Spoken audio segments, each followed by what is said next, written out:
Ouais l'équipe, salut à tous, j'espère que vous allez bien, heureux de vous retrouver pour le petit débrief Allemagne-France qui s'est soldé sur un vieux match nul 0-0.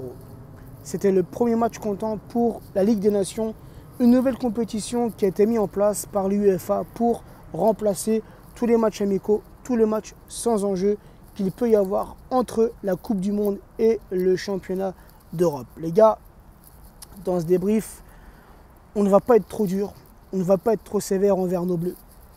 Ça a été ce soir un match difficile, ça a été un match compliqué.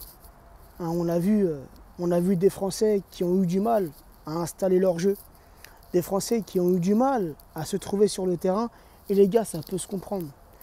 Nos Français qui sortent d'une Coupe du Monde inoubliable, d'une finale mémorable, deuxième Coupe du Monde, deuxième étoile, et des Français qui, contrairement aux Allemands, ont eu très peu de repos. Les Allemands qui, eux, sont sortis dès les phases de poule, donc logiquement des Allemands qui ont eu plus de vacances, plus de repos que nos Français.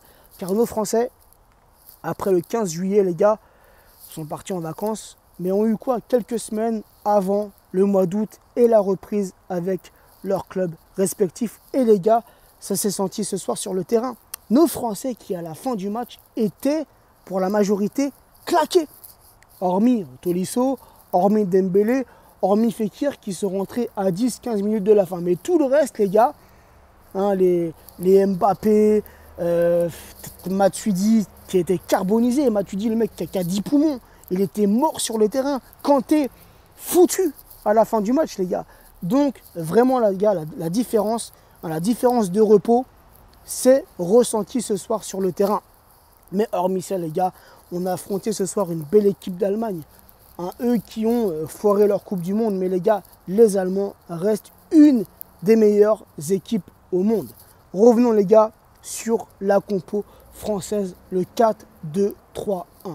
Que ce soit avec le Paris Saint-Germain ou l'équipe de France, les gars, je kiffe cette compo.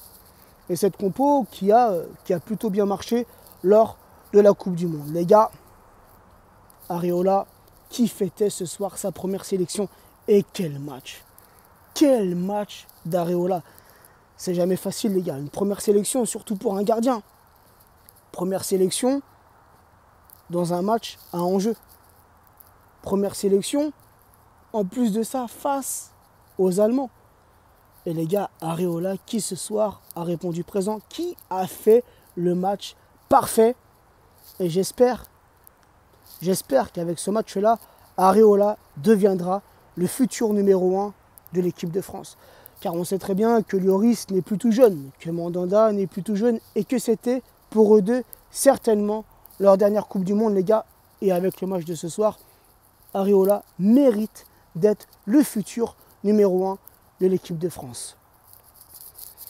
Comme je l'ai dit, là j'y repense, les gars, je me remémore toutes ces parades, tous ces arrêts qui ce soir ont été décisifs.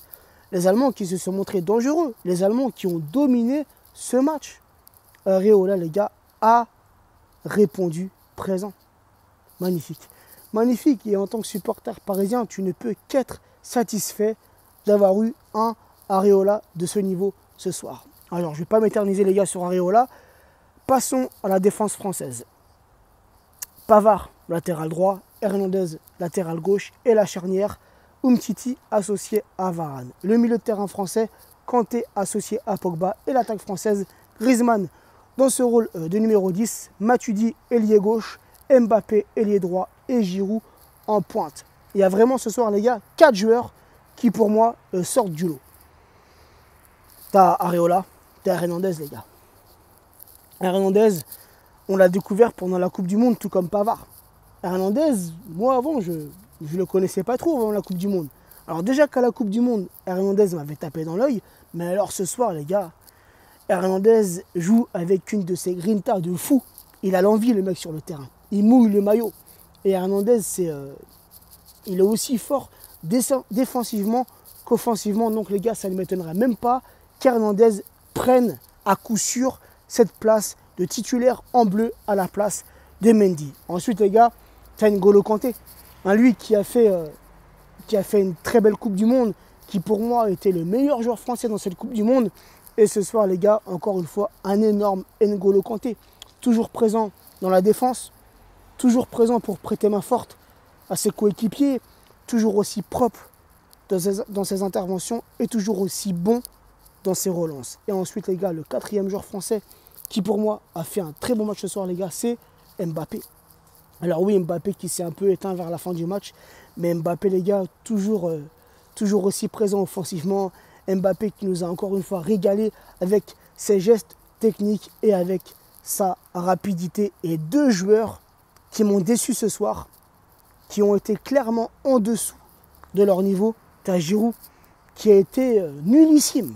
Giroud nullissime ce soir, hormis cette tête, une très belle tête au passage sur un centre de Kanté. Giroud qui dévie ce ballon de la tête et Neuer qui fait une belle parade. Mais les gars, hormis ça, Giroud a foiré complètement son match. Il veut faire des 1-2 avec Mbappé, il foire sa talonnade. Mais t'es pas Mbappé, Giroud, joue simple. Fais une, je sais pas, remets ce ballon simplement. T'as pas besoin d'essayer une talonnade. Déjà même avant de la faire, tu sais que tu vas la foirer. Joue plus simple. Et les gars, Giroud, ce soir offensivement, c'est rien. Il n'a rien proposé, il n'a même pas d'appel de balle. Aussi bien dans la surface qu'en dehors de la surface, les gars, Giroud n'a pas répondu présent ce soir. Et les gars, Griezmann, malgré deux belles frappes bien cadrées, Griezmann ce soir a été pour moi en dessous de son niveau. Donc voilà l'équipe, je ne vais pas m'attarder sur ce débrief, il est tard, je suis claqué, mais je ne suis pas en colère.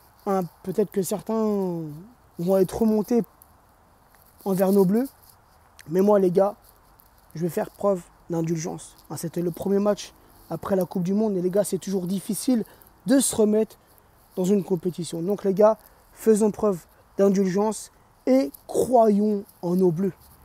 Car là les gars, je vous le rappelle, l'UEFA Nation League, c'est une compétition. Donc au bout de cette compétition les gars, il y aura un trophée. Donc les gars, quoi qu'il arrive, comme à la Coupe du Monde, on reste confiant et solidaire envers nos bleus.